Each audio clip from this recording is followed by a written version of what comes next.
Hey everybody, it's Jason Blaha here, and today I want to chat with you guys a little bit about some of us just learning to be honest about the bench press and what it is and what it isn't. And it's one of these lifts that I, as a strength athlete, and many other athletes out there do feel like the bench press is not really that great as a test of upper body strength. Like we argue about it. And you even see people joke as far as to say that, oh, it's America's favorite exercise because it allows you to lay on your back while claiming to train. Right? I mean, that's one of the actual jokes that's been out there for many years. In fact, I've even heard people like Jamie Lewis say it, who kind of has disdain for the bench, even as a world record breaking power lifter, and he feels the overhead pressing is more valuable.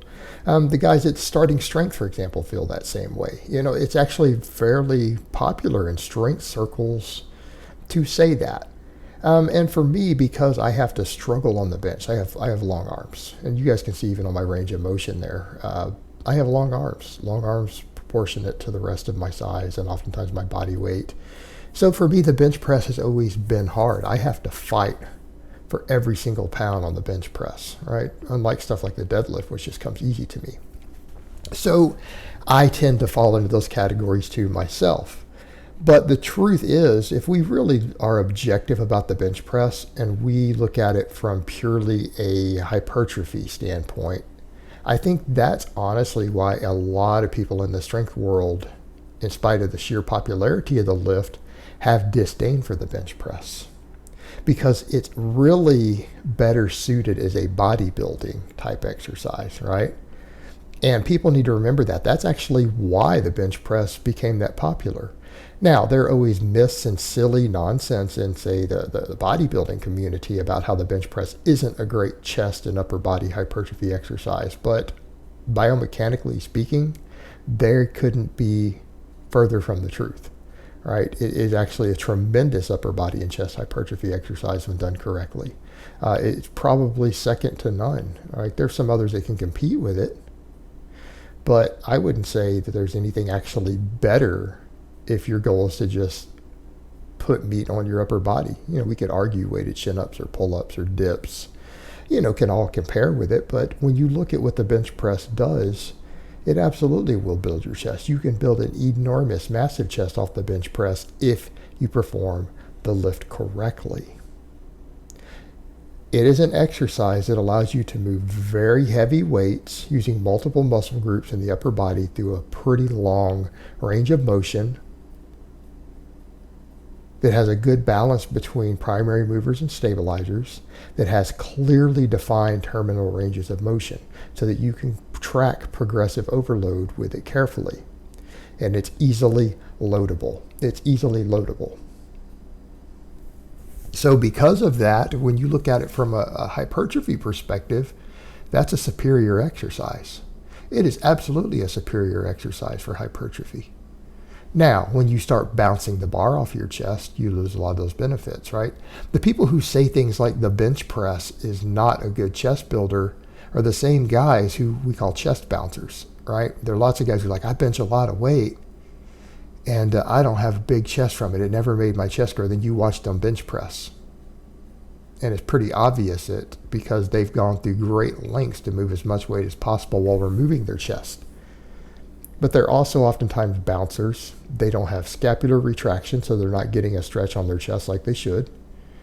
They don't pause on the chest and drive off the chest from a dead stop, which is where you get additional tension and muscle fiber recruitment on the pectorals, right? That's where you get that. Just like when we do a floor press, even for people who can't quite touch their chest on the floor press, you should get EMG data shows that it hits the chest for many people even harder than the bench, even though you're not even getting the stretch at the bottom. Why? Because you have to move the weight from close to the bottom from a dead stop. And it's that dead stop at the bottom that really forces the pectorals to recruit harder. The only way you can get anything that can compete with that would be something that gives a stretch reflex. Like, again, a weighted dip, which we could argue the weighted dip could compete. But done correctly and with the equipment we have available, the bench press is perfectly safe, meaning if people just learn to do the bar through the correct path, which is just towards their lower chest, honestly, every single cue that we give for protecting you from injuring yourself on the bench press could literally be thrown away. Like, we don't actually need to talk about elbows or any of that to someone who needs to bench safer. Like, if all of our cues towards them simply stated, let the bar settle before you lower it, lift it out of the J-hooks, bring it over to where you're going to bring it down for a 1 count, lower the weight to your lower chest, and then press back up. And do so inside of any sort of rack that has safety arms, right? That if we gave those instructions, and that is what everyone did, injuries would become almost non-existent on the bench press, barring situations where heavily enhanced lifters tear pecs or people have created bad mobility problems. But if they just trained the bench press that way as a primary exercise, injuries would go away. People get hurt on the bench press and injured because they don't lower the bar to their lower chest. They lower it above the nipple line. Or they drop the barbell on their face because they don't lock out when racking or unracking the weight. Or they get caught underneath the barbell when they fail, and again, not having it locked out correctly at the top. Like, even without safeties, you can hit a 1 rep max on the bench and get out from under it without ever risking getting your throat crushed or strangled or anything like that. It literally has to do with just learning how to rack and unrack the bar correctly and where to lower it to. Like, that actually 100% prevents all of those injuries. So it's actually a perfectly safe exercise if people just learn 2 basic things: how to rack and unrack the bar correctly and to bring it down to their lower chest. Now, safeties and stuff add extra safety, but realistically, almost no one would ever get hurt on this exercise if they just knew those 2 things. Even people who are ego lifting with it, they wouldn't actually get hurt. So it's actually a very safe exercise when people don't behave like complete morons. It really is. So it's safe, it's easily loaded, it incorporates a very large amount of muscle mass through a long range of motion. It really is a superior hypertrophy exercise. And I think for a lot of us who want to discuss it from a strength perspective, a pure strength perspective, we understand deep down that it is very much a hypertrophy exercise. It's really a bodybuilding exercise. It got popularized into the strength world is really what has happened. And it has to do with people's obsession with chest and triceps historically, right? Big arms, big chest. Because it does both, right? You can build triceps off the bench press. That's been proven in studies. It's actually just as effective as tricep single joint type exercises for actual hypertrophy. We're not talking about EMG recruitment. We're talking about hypertrophy studies that looked at muscle growth. Works just fine. Guys can build the base of their triceps off nothing but the bench press if they want. So it's become a strength exercise for a lot of us because of the sport we compete in and all these strength standards in it, because they care about it in football and everything else, when we know that it's really a bodybuilder exercise.